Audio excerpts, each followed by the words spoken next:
C'est Kenji Oz de d'Irstea qui va nous présenter l'outil Couperase depuis la création de l'outil jusqu'à l'automatisation de la méthode. Et Nicolas Marou avec lui.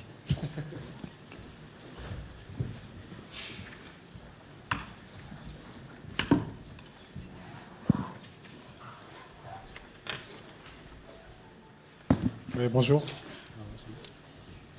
Bonjour, donc je suis Kenji Ossé et je présente aussi avec mon collègue Nicolas Marou. Donc je vais vous présenter une application Couperase qui a été réalisée à la demande du ministère de l'Agriculture.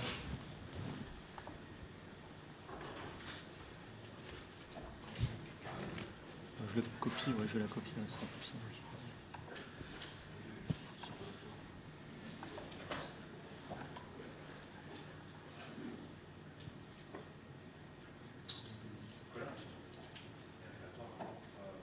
Ah, ouais, bon. D'accord, moi je le mettrai après.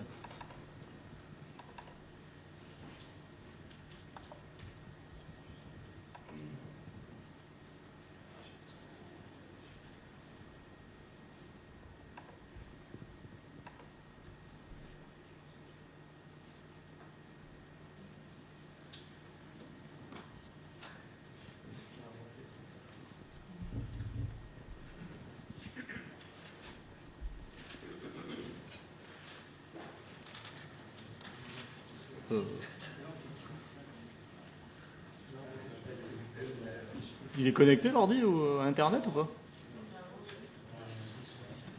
On va patienter un peu.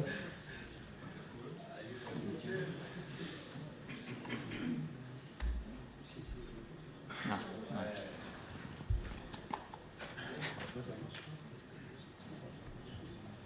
Bien, donc on reprend. Donc les Couperase, qu'est-ce que c'est? Bon, normalement, c'est assez classique. Donc c'est un mode de sylviculture dans lequel on va abattre la totalité des arbres dans une parcelle pour faire de l'exploitation. Et donc, vous avez une photo, ça ressemble à ça. Et donc, il y a un certain nombre de règles à respecter lorsqu'on effectue des Couperase en France, qui sont liées au code forestier, mais aussi au code de l'urbanisme. Donc il y a des obligations d'autorisation à partir d'une certaine surface. Il y a des obligations d'autorisation à partir d'une certaine surface, de reconstitution après coupe, et évidemment des sanctions qui peuvent être assez élevées. Donc l'État délègue la surveillance des Couperase à ses services déconcentrés, les DRAF et DDT. Les DRAF ont pour objectif d'établir des plans de contrôle, et les DDT d'appliquer les outils régaliens sur le terrain, donc de suivre les coupes, de faire les contrôles. Alors le constat, il a un peu changé depuis, mais jusqu'à maintenant les contrôles étaient faits sur le terrain. On envoyait les agents de DDT avec une voiture et puis ils parcouraient un peu le département. Un petit peu au petit bonheur la chance, et s'ils trouvaient des coupes, c'était bien. Généralement, ils ciblaient aussi des massifs réputés sensibles, et puis ils se basaient aussi sur la délation. Donc c'était pas idéal, et surtout il n'y avait pas d'équité, donc généralement on n'allait pas jusqu'à la pénalisation, quoi.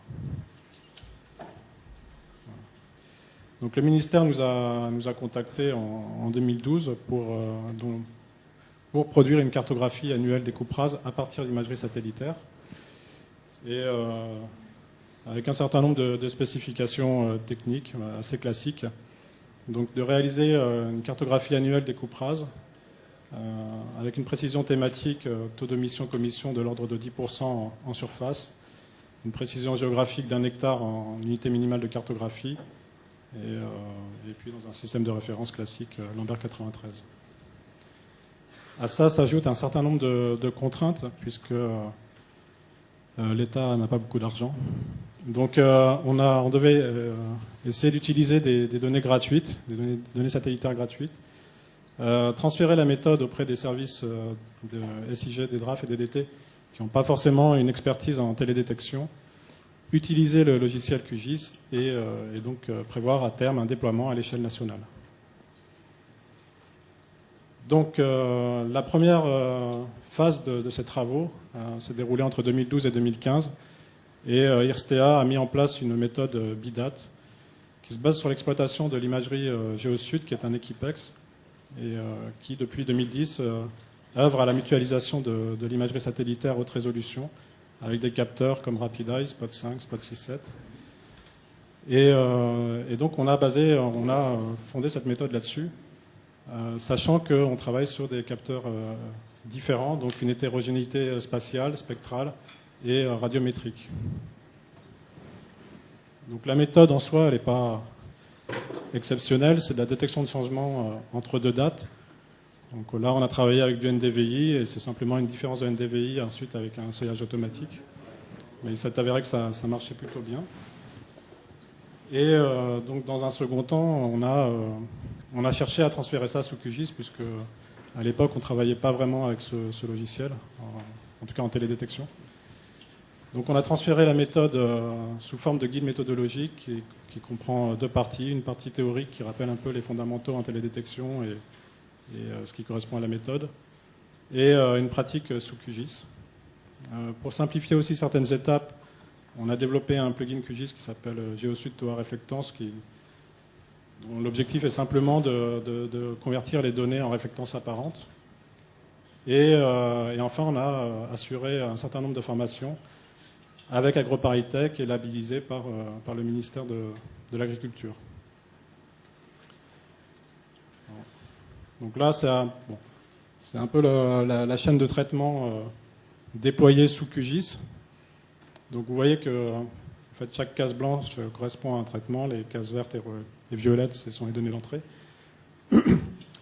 Donc lors des formations, en fait, on suit étape par étape, en clic-bouton sur le logiciel QGIS, en se basant uniquement sur les outils proposés par QGIS, sans faire appel à des modules externes comme OTB, puisqu'on n'était pas sûr que les services de l'État puissent installer OTB sur leur machine. Donc le bilan, on a bénéficié finalement d'un contexte assez favorable au déploiement, puisque en soi on n'a pas vraiment innové dans la méthode. On avait déjà ce genre d'approche dans les années 90, mais il se trouve qu'on est dans un contexte de mutualisation d'imagerie satellitaire, donc d'accès gratuit à ce genre de données, et de déploiement de QGIS au sein des ministères et des services déconcentrés. Donc ça a été finalement une chance pour assurer le déploiement de cette méthode. Et finalement, on a donc, à ce jour, on a formé 52 personnes issues de DDT, DRAF et autres services. Et d'un point de vue Géosud, ça correspond à 12% des demandes d'images depuis 2016. Donc c'est une méthode utilisée. Là, sur la carte, vous avez à peu près tous les départements ou régions qui utilisent cette méthode. Alors le retour utilisateur, l'avantage, donc une bonne précision thématique, bien qu'elle ne soit pas mesurée de manière scientifique, on va dire, c'est vraiment des retours de terrain. Un gain de temps, il faut voir que pour traiter un département ou une région, c'est de l'ordre d'une semaine pour un opérateur SIG, et donc une amélioration des contrôles. Les inconvénients, la complexité de la méthode, puisqu'il faut suivre étape par étape sous QGIS les différents traitements, et donc il y a des risques d'erreur. Le téléchargement des images et le stockage et le temps de calcul, puisque pas mal de services déconcentrés disposent de machines finalement qui ne sont pas orientées traitement et traitement raster. Donc en 2015, on a tout passé sous OTB, donc la bibliothèque de traitement d'images développée par le CNES. Donc on a fait ce qu'on appelle un module externe, qui est disponible gratuitement et en code open source sur la plateforme GitHub. L'application s'appelle ClearCut Detection. Et elle attend en entrée, pour résumer, tout simplement une image d'avant et une image d'après, quelques masques, et puis elle vous retourne à un vecteur avec la détection des coupes rases et un degré de certitude. Donc, il est possible de l'intégrer dans QGIS. On a vu que via le Processing Toolbox, on avait accès aux outils OTB. Là, c'est un module externe, donc il faut l'intégrer soi-même. Mais ça demande peu d'efforts finalement. Il suffit de créer un XML, de le déposer au bon endroit, dans lequel on va... on va indiquer le nom de l'application, dans quel groupe on souhaite le mettre, et puis après on va décrire tous les paramètres, leur type et une description, voir s'ils sont optionnels ou pas. Et une fois que ça c'est fait, du coup vous retrouvez votre outil coupe rase dans le Processing Toolbox et il est interfacé. 2017-2018, donc là c'est un peu un changement avec l'arrivée de Sentinel-2. On a fait évoluer la méthode, sachant que Sentinel-2 donc, a une résolution spatiale de 10 à 60 mètres avec une répétitivité de 5 jours avec les 2 capteurs. Ce qui pose des problèmes, c'est le volume de données. Donc là, quand on parle de déploiement à l'échelle nationale, il faut voir qu'une tuile compressée Sentinel-2, c'est 2 gigas. Il y a 91 tuiles pour couvrir le territoire et à peu près 4 acquisitions par tuile et par mois. Donc c'est plusieurs téras de données. Et donc là, on atteint vite les limites et donc là, c'est sûr que les DRAF et DDT ne sont pas en mesure d'appliquer la méthode, en tout cas cette nouvelle approche. Par contre, les opportunités, donc c'est pouvoir faire une cartographie nationale avec un flux continu de données, de fiabiliser la détection des coupes rases, donc, voilà. Dater les coupes à plus ou moins 5 jours dans l'idéal, et c'est un service quasi temps réel. Donc le principe là est différent, c'est pas du bidate, c'est l'étude du signal dans le temps, et on va essayer de détecter une chute du signal qui correspondrait à une coupe rase.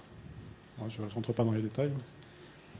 Donc ça a fait aussi l'objet d'une application externe OTB dédiée, qui n'est pas encore publiée, mais qui fonctionne. Pardon. Et donc tout ça est déporté sur du calcul à distance. Donc on télécharge automatiquement les données Sentinel, alors soit sur Copernicus, soit PEPS, soit TEIA. On calcule les primitives et on produit la cartographie des coupes rases. Et donc le second volet maintenant, c'est de diffuser ces données via un client web. Et mon collègue va en parler.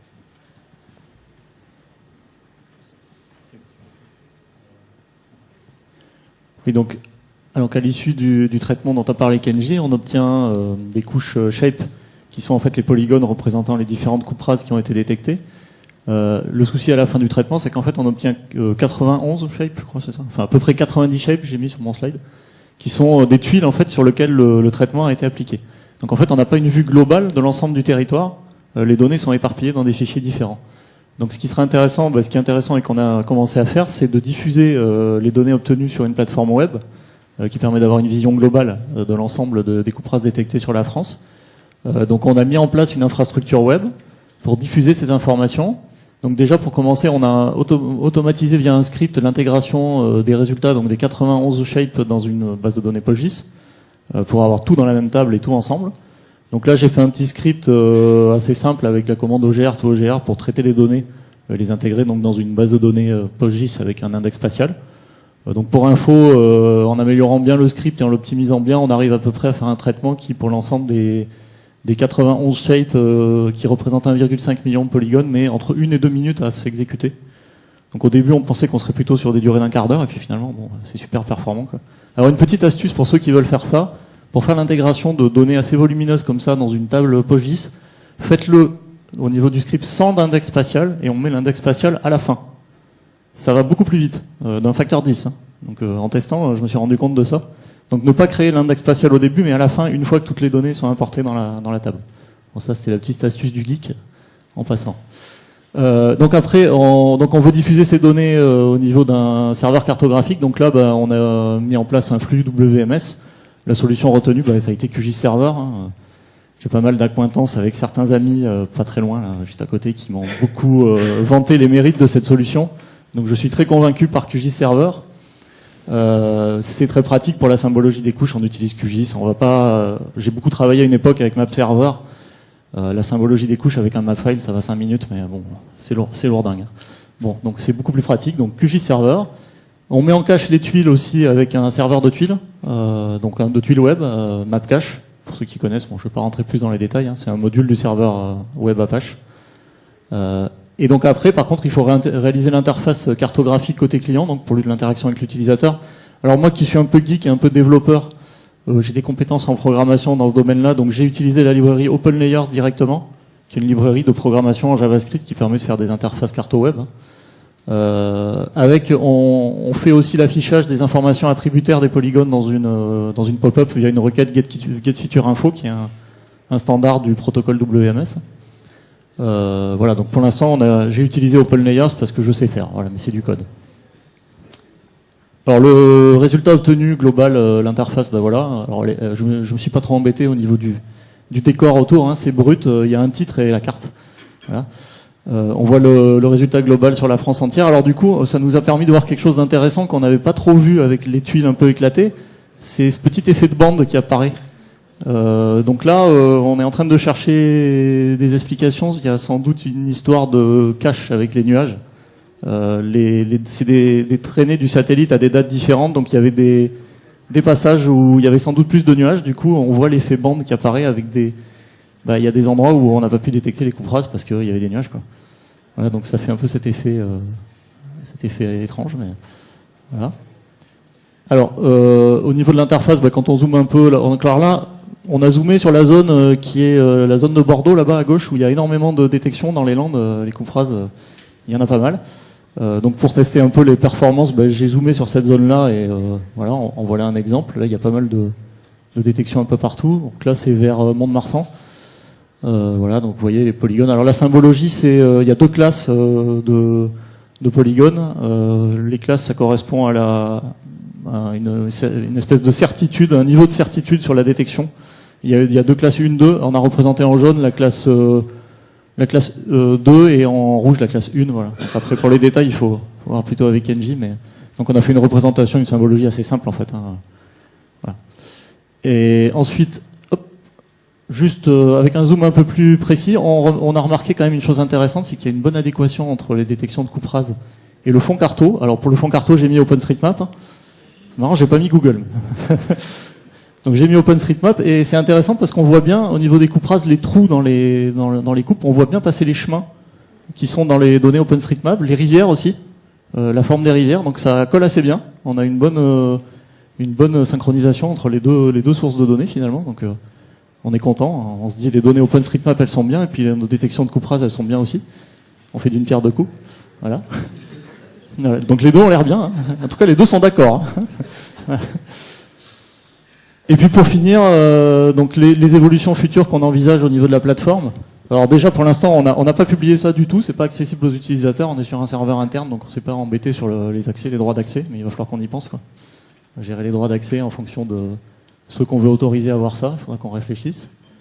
On voudrait automatiser aussi l'ajout de couverture annuelle. Pour l'instant, on n'a que la 2017, mais il va y en avoir d'autres qui vont arriver chaque année. Donc il va falloir qu'on gère l'affichage de différentes couches en fonction de l'année. Alors là, l'idée d'utiliser Time Manager nous a effleuré suite à tout ce qui s'est dit dans cette journée. On pourrait peut-être faire quelque chose d'intéressant avec ça. Après, il y aura la gestion de la diffusion des couches. Donc ça, pour l'instant, on utilise QGIS Server en brut. Hein, donc on bosse avec QGIS, on prend le fichier de projet, on le copie sur le serveur et puis ça va. Comme les données sont dans la base PostGIS du même serveur, il n'y a pas de souci. Mais pour améliorer un peu la gestion de tout ça, on pourrait utiliser l'ISMAP plugin, hein, ça serait une bonne idée. Au niveau de la réalisation de l'interface du client Carto, on est sur OpenLayers pur parce que là j'ai fait Mumuse à la main et qu'il n'y a qu'une seule couche, donc c'est facile. Mais à terme, si on veut avoir quelque chose de plus robuste et de plus facile à gérer, on ira vers sans doute l'ISMAP Web Client. Ça permet de faire des choses super, donc il n'y a pas besoin de recoder tout ça. Et puis une idée qu'on avait aussi, c'était au niveau des faibles niveaux de zoom. Au lieu de représenter les polygones détaillés un peu partout, il y en a beaucoup là. L'idée, ce serait plutôt de faire une représentation avec une couche de heatmap qui permet de représenter la densité de polygones. Et puis après, quand on zoome, les polygones apparaissent en détail les uns à côté des autres. Mais au niveau comme ça, on aura une représentation peut-être plus intéressante pour les niveaux de zoom un peu plus faibles. Voilà. Donc, voilà. Merci, bravo.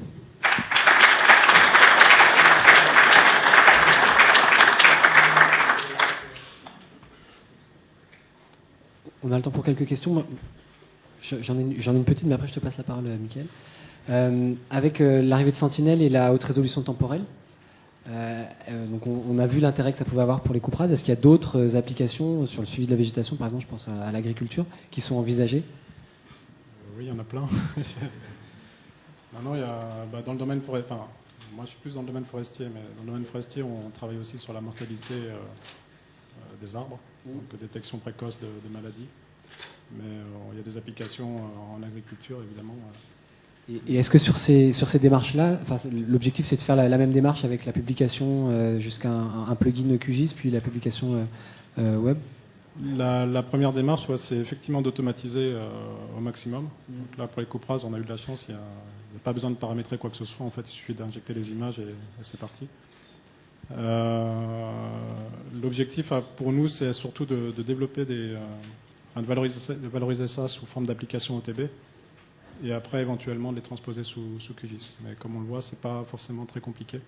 Sauf que nous, on développe des modules externes, du coup, ils sont pas installés par défaut dans QGIS. Quoi. Voilà. D'accord, merci. Mickaël? Question sur le choix du format de sortie. Vous utilisez apparemment donc un vectoriel avec 15 millions de polygones.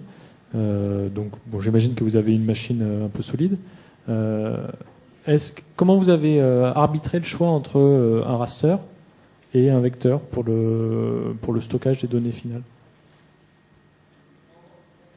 Pour ma part, on se contente très bien du raster. Simplement, on convertit ça en vectoriel après et en rajoutant un certain nombre d'attributs. Mais en fait, toutes les informations qui sont stockées dans la table attributaire, on voyait un aperçu sur le client Carto.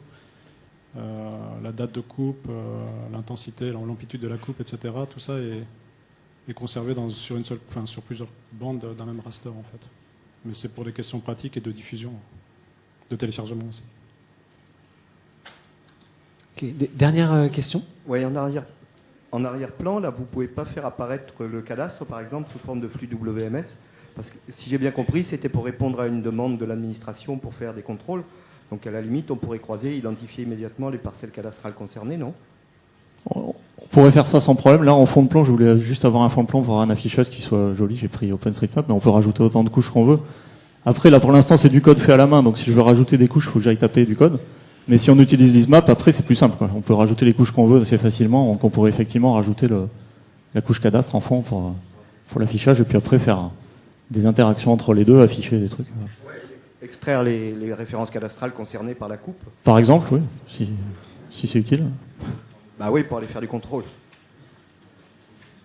Ouais, juste un point là-dessus, c'est que nous, on se situe en amont des services et on n'a pas accès. Alors, le cadastre, c'est possible. Mais en fait, eux, ils vont croiser ça avec ce qu'ils appellent les PSG, les plans simples de gestion et d'autres informations auxquelles on n'a pas accès. Donc, voilà. Petite question en mage, est-ce que vous avez pensé à reverser dans OpenStreetMap le travail? Alors là, on va leur demander, mais je crois pas qu'ils soient d'accord. Parce que quand même, c'est un peu sensible comme information. Je pense que cette interface-là sera pas tout public de toute façon. Après, j'ai pas les détails moi là-dessus, mais il y a des informations qui doivent pas être divulguées à tout le monde, je pense là-dessus. C'est un peu délicat, quoi. Ok, merci beaucoup. Juste pour dire, les outils, eux, seront libres, donc rien n'empêche aux personnes de faire leur détection chez eux, quoi. Mais après, la donnée elle-même, bon, il y a des contraintes. Merci et bravo.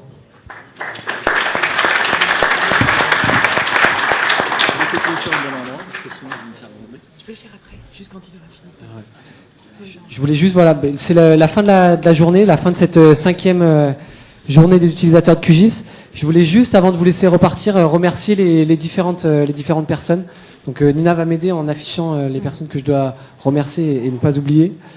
Je pense que je peux commencer par les étudiants agrotiques et les étudiants data science qui, outre le fait qu'ils ont présenté devant vous, qui est un exercice difficile, un exercice intéressant pour eux, ils ont aussi contribué à l'organisation de ce séminaire. Vous les avez vus à l'accueil. Donc voilà, je pense qu'on peut les remercier.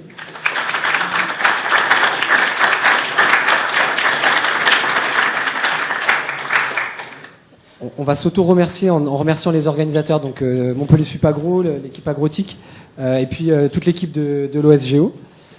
Je remercie aussi les entreprises qui soutiennent l'événement. Voilà, c'est grâce à ces entreprises-là qu'on peut avoir une salle comme celle-ci, que ça peut être filmé, que vous pouvez avoir les supports à disposition, qu'on peut avoir le traiteur.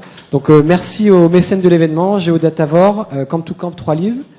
Merci également aux parrains de l'événement, donc Oslandia, Azimut, Géonov, Surface Libre et Jean-Emy.eu. Donc voilà, je pense qu'on peut les applaudir parce que leur soutien contribue aussi au soutien du projet QGIS.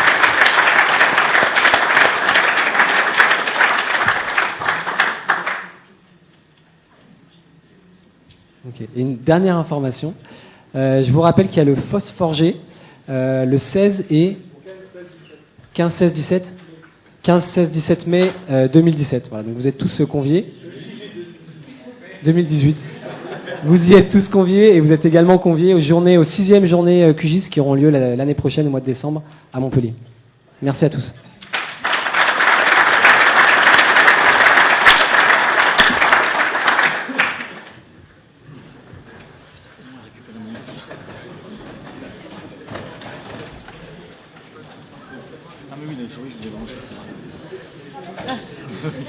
Pour mettre le disque. Oui, il n'y a pas de place. Je sais pas où je l'ai mis. Il faut le mettre où? Alors c'est dans le bureau, il y a un dossier qui s'appelle présentation. Oui. Bureau, présentation, ici là. Il est dedans. Ok. Donc c'était.